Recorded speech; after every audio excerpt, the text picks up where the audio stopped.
Praise the lord. కీర్తనల 105వ అధ్యాయము 17వ వచనాన్ని మనం చదువుకుందాం. వారికంటే ముందుగా ఆయన ఒకరిని పంపెను, యోసేపు దాసుడుగా అమ్మబడెను. యోసేపు దాసుడుగా అమ్మబడెను. ఆదికాండం 37వ అధ్యాయంలో మనం చూస్తే దేవుడు యోసేపుకి ఒక కళనిచ్చాడు.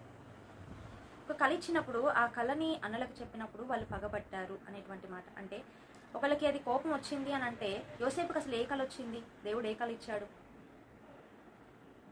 వాళ్ళ అన్నలు తన దగ్గరకు వచ్చి నమస్కారం చేసినట్లుగా, తన ఒక గొప్ప స్థాయిలో ఉన్నట్టుగా యోసేపుకి దేవుడు కలుస్తాడు.